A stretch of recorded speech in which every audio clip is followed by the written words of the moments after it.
The time was 12:47 a.m. The night lay across the earth like a thick black cloth. The sky looked empty, as if even the stars did not dare watch what was about to happen. The road stretched far and lonely, with tall trees leaning over it like silent guardians. Their branches curled, unmoving. Not a single leaf shifted. Not a single bird called. It was a night that held its breath.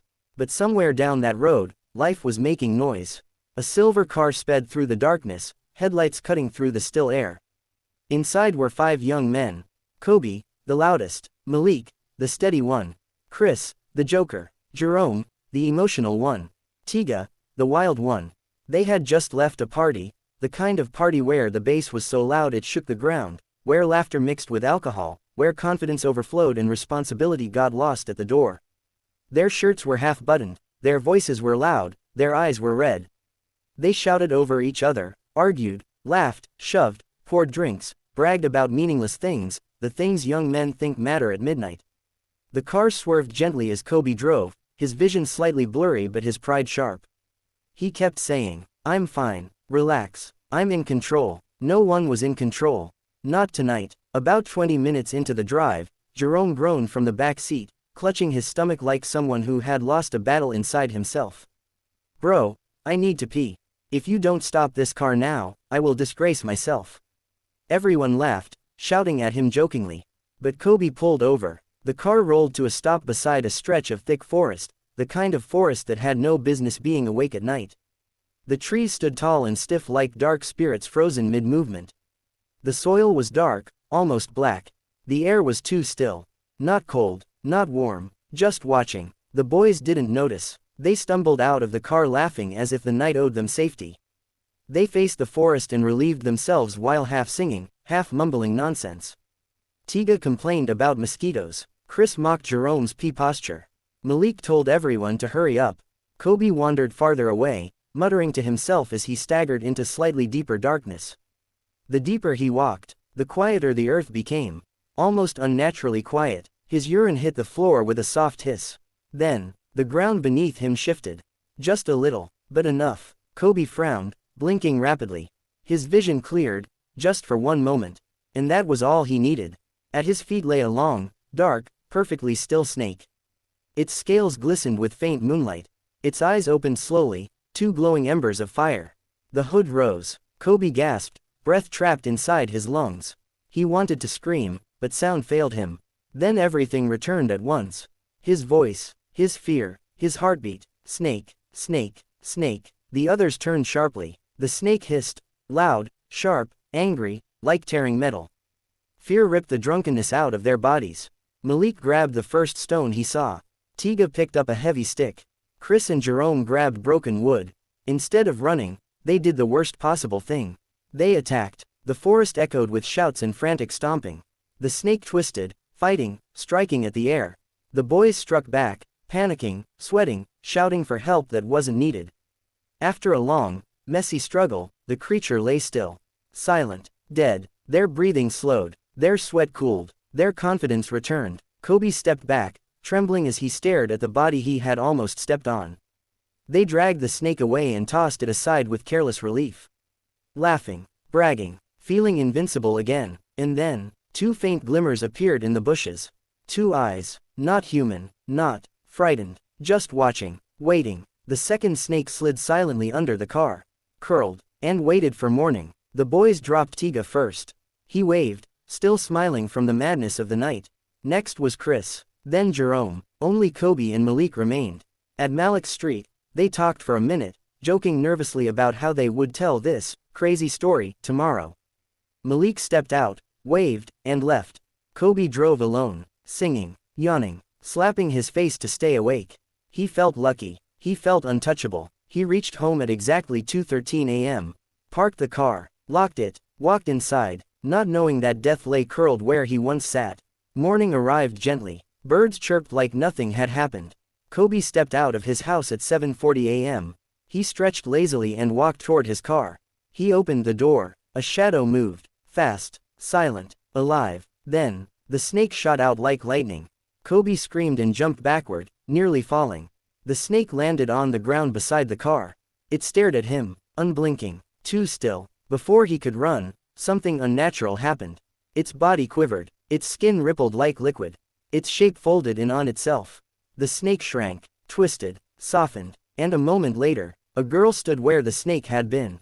Barefoot, hair long and dark, skin glowing faintly, eyes wide and lost, she looked barely human, beautiful in a strange, unreal way. Kobe's voice died in his throat. He whispered, who are you? She didn't answer. She just looked at him with eyes that carried sadness deeper than the ocean. Fear seized him. Leave my compound. Now, go. She flinched, lowered her head, turned around, walked out slowly. Her long hair brushed her back like a flowing shadow. Kobe watched her leave, confused and terrified. He checked under the car for the snake. Nothing. He checked every corner. Nothing. His breath trembled. His hands shook. What had he seen? A ghost? A spirit? A dream? He didn't know. But the girl, the one he pushed away, knew exactly who he was. And why she had come. She walked straight into the forest. Still human-shaped. Still breathing slowly like someone new to oxygen. She moved until she reached a quiet clearing where ancient trees circled her like elders at a ritual. She waited. Branches rustled. A large black snake slid toward her. Its body shimmered. Its form stretched upward. It twisted, shifted, changed, and became a tall woman with golden skin, braided hair, and fierce eyes that looked like lightning trapped inside a body. Her mother. She approached with a cold, thunder-like silence. What happened? She asked. The young woman lowered her eyes. I saw them, but I have not acted yet. Her mother's face darkened. They killed your brother. They laughed as he struggled. And you return with empty hands. The air trembled, leaves quivered, the earth hummed. I will do it, the girl said softly. Just give me time. Her mother watched her long and hard. Then turned away. Fine, but bring me justice. Make them regret the night they raised their hands against us. The forest fell silent again. The girl stood up slowly, wiped a tear she didn't fully understand, and walked back into the world of humans. Her revenge had begun. Her heart had not yet been tested. Not yet. That afternoon, a black SUV approached Kobe's gate. Shining, slow, expensive. The gate opened. The car rolled in quietly. Kobe stepped outside, confused. Then the driver door opened. And she stepped out. But this time, she wasn't barefoot. She wasn't confused. She wasn't wild. She wore a long, flowing gown. Her hair fell neatly. She walked with elegance that didn't belong to this world. Kobe's jaw dropped. She looked nothing like the girl he shouted at in fear earlier. He didn't recognize her at all. Good afternoon, he said softly, smiling too wide. Her lips curved in a small, mysterious smile. Kobe, she said gently. He froze. You know my name. She nodded. He tried to think of a reason. A party, a friend's wedding, school, some random encounter. He found none. Please, come in, he said quickly. His fear forgotten, his curiosity awake. She followed him inside, her steps silent, graceful, almost floating. Kobe couldn't stop staring. He didn't know he was welcoming something dangerous. Something ancient. Something with a memory sharper than any knife. Kobe led her into the living room, trying his best to appear calm, confident, and welcoming. But inside, his heart was doing backflips. He offered her a seat. Kobe, feel free. Make yourself comfortable. She lowered herself gently onto the sofa. Every movement she made was quiet, controlled, almost rehearsed. Kobe sat across from her. Kobe, so, what's your name? A long silence. She looked at him with eyes too deep for her age, eyes that felt older than the world. The girl, Lana. The name floated out, soft as a whisper, yet heavy with meaning Kobe couldn't understand. Kobe, beautiful name. She didn't smile. She simply watched him, as if studying every twitch of his face. Kobe felt a strange shiver. Her presence was unsettling, but also magnetic. He wanted to ask more, but he didn't know how. Then she spoke before he could. Lana, you didn't sleep well. Kobe blinked fast. Kobe, how did you know? Lana, your eyes. They're tired. He swallowed. It was true. He had been tossing and turning, replaying the bizarre events of the previous night, the snake, the girl, the transformation. But he had told no one. So how did she? He forced a smile. Kobe, yeah, just a long night. She tilted her head slightly, still watching him, as if she could see through him. Lana looked around the room, her gaze gliding softly over objects, paintings, vases, curtain patterns. Everything was new to her. Everything was strange. Kobe offered. Kobe, can I get you something? Water, juice, tea. She paused. Then, Lana, tea. He smiled nervously and hurried to the kitchen. The moment he left, Lana's posture changed. Her shoulders tightened. Her eyes dimmed into something ancient. Her fingers curled lightly on the sofa fabric as if testing its strength. Her breath slowed. Her presence darkened slightly. She listened, not to the kettle, not to Kobe, but to the house, to every wall, every sound, every whisper the shadows carried. She could smell what he was feeling. Confusion, fear, curiosity, and something else, remorse. Her mother's voice echoed in her head. Humans lie, humans kill, humans destroy what they don't understand. Do not feel for them. But Lana did feel. She felt too much. Kobe returned with a tray. 2 cups, steam rising. He set them down carefully. Kobe, I hope this one is not too hot. She looked at the cup, picked it up with both hands, awkwardly, like someone unfamiliar with heat. Her fingers trembled slightly. Kobe noticed. Kobe, are you okay? Lana whispered. Lana, I'm learning. He laughed lightly, not understanding. They drank in silence. Then Kobe cleared his throat. He leaned forward, elbows on his knees. Kobe, can I ask you something? She nodded. Kobe, yesterday, early morning, something strange happened near my car. Her cup paused halfway to her lips. Her eyes flickered. Kobe, I saw a shadow. Something moved, and then you came into the compound like you'd been there already. Lana remained still, too still. He swallowed. Kobe, were you, did you? He couldn't finish the sentence. How do you ask someone if they were a snake a few hours ago? She placed her cup down slowly. Her voice was soft, but each word landed with weight. Lana, Kobe, why were you in the forest last night? His blood ran cold. Kobe, wait, how did you know? Her gaze sharpened. Lana, you killed something precious. Kobe's ears rang. Kobe, it was an accident. We panicked. We didn't mean. Lana stood up. Lana, my brother was scared too. The room froze. Kobe's voice cracked. Kobe, brother. Her eyes darkened. Lana, he was not attacking you. He was warning you. You stepped on him. You hurt him. And the others, they finished what you started. Kobe's legs felt weak. So the snake, the one they killed, the one they beat to death. It wasn't an animal. It was her brother. And she had come for them. Kobe dropped to his knees. Kobe, please listen. We didn't know. We didn't understand. Lana watched him quietly, her eyes unreadable. Lana, you fear death. He shook his head violently. Kobe, no, I fear guilt. I fear what we did. I fear, but she interrupted. Lana, do you fear me? He looked up slowly. Something in her face had changed. Her beauty was still there, but something beneath it, something sharp, something ancient, was beginning to show. He whispered, Kobe, yes. A faint, unexpected smile touched her lips. Not evil, not satisfied, a sad smile. Lana, you should. Then she walked past him and headed toward the door. Kobe scrambled to his feet. Kobe, wait, please, are you going to hurt them? Malik, Chris, Tiga, Jerome. She paused at the door, turned slowly. Her voice was calm. Lana, your friends killed my brother. You all took part. Kobe shook his head. Kobe, no, it was chaos, fear, stupidity, but we're not killers. She blinked once, long, slow. Lana, humans always believe they are innocent. He stepped closer, desperate. Kobe, what do you want? Revenge, she answered without emotion. Lana, no. He exhaled with relief, until she added, Lana, I want balance. Kobe froze. She continued, Lana, I don't harm without purpose. But I don't forgive easily either. She looked down at him with eyes filled with centuries of loss. Lana, I will give you one chance, Kobe. His heart pounded. Kobe, what chance? Lana, tell them, all your friends, tell them to meet me. Kobe's face turned pale. Kobe, meet you, where? Lana stepped outside. The light hit her face, making her look otherworldly. Lana, where you killed him, and with that, she walked toward the gate.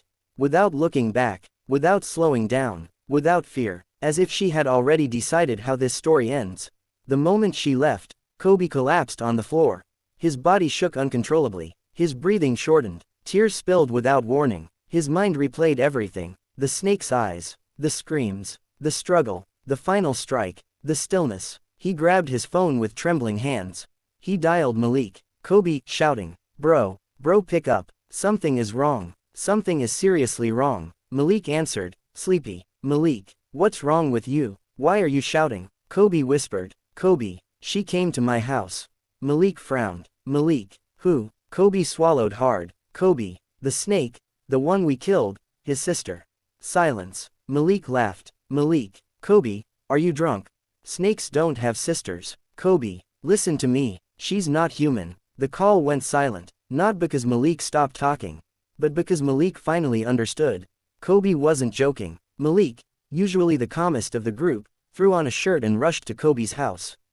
He arrived within minutes. Kobe opened the door with eyes red from fear and crying. Malik stepped back slightly. Malik, bro, you look like you saw something from another world. Kobe didn't laugh, didn't smile, didn't breathe properly. He pulled Malik inside and locked the door behind them. Inside the living room, Malik, talk. Kobe paced back and forth, fingers pulling through his hair. Kobe, she came here this afternoon. Bro, she walked into my house like she knew everything. Like she'd been watching us. Malik frowned. Malik, who exactly came? Describe her. Kobe swallowed. His voice was barely a whisper. Kobe, the snake. Malik stared, stone still. Malik, Kobe, stop. Kobe, shouting, I'm not crazy. Malik flinched. Kobe grabbed him by the arm. Kobe, you remember the second snake? The one that hid, the one we didn't kill? Malik nodded slowly. Kobe, it was her. I saw it with my eyes. She changed. She changed in front of me. Malik's breathing quickened. Malik, you're saying she's a shapeshifter? Kobe nodded repeatedly. Kobe, she said we killed her brother. She said she wants balance. Malik froze. A chill ran through both of them. Malik, what does balance mean, Kobe? Kobe swallowed hard. Kobe, I don't know, but she told me to gather all of us. She wants us to meet her, tonight. Malik stepped back. His voice broke. Malik, she wants us to go back, to the forest. Kobe nodded silently. They called Jerome first. He picked up on speaker. Jerome, yo, early morning meeting, what's going on? Malik didn't waste time. Malik, Jerome, you remember last night? The snake? Jerome laughed. Jerome, the one we killed? Bro, that was crazy. Kobe interrupting, voice shaking. It wasn't just a snake. Jerome went silent instantly. Jerome, Kobe, what do you mean? Kobe inhaled sharply. Kobe, it had a sister. She found me. She came to my house. Jerome's breath caught. No jokes. No laughter. Jerome, Kobe, stop playing. Kobe, she wants us to meet her. All of us. Another long silence. Then Jerome whispered. Jerome, I'm not going. Malik answered firmly. Malik, if we don't go, she'll come to us one by one. You didn't see her today. We can't hide. Jerome cursed under his breath. Jerome, call Chris, and Tiga. Let's meet first. They called Chris and Tiga, who both reacted with disbelief at first, then terror. By 7:50 p.m., they all gathered at Malik's house, pacing, sweating, whispering. For the first time in years, all 5 boys were silent. Jerome finally asked the question hanging in the air. Jerome, do we really have to go? Kobe stared at the floor. Kobe, she said if we don't come, she will come for us. Tiga rubbed his arms nervously. Tiga, but what if she hurts us? Malik answered quietly. Malik, if she wanted to harm Kobe, she would have done it. She came to warn us. Chris shook his head. Chris, I don't believe this. I don't believe any of this. Kobe raised his head slowly. His voice cracked. Kobe, you didn't see what I saw. Silence. You could hear their fear breathing. At 8:30 p.m., they drove together. 5 boys, a single SUV, and a night that felt heavier than any night before. The road leading to the forest looked darker than usual, as if night had thickened around it. The trees leaned inward, forming a tunnel. A tunnel only the guilty should walk through. Jerome's voice trembled. Jerome, what if she's not even there? Chris answered quietly. Chris, I hope she isn't. Kobe shook his head. Kobe, she will be. And she was. They stepped out of the car.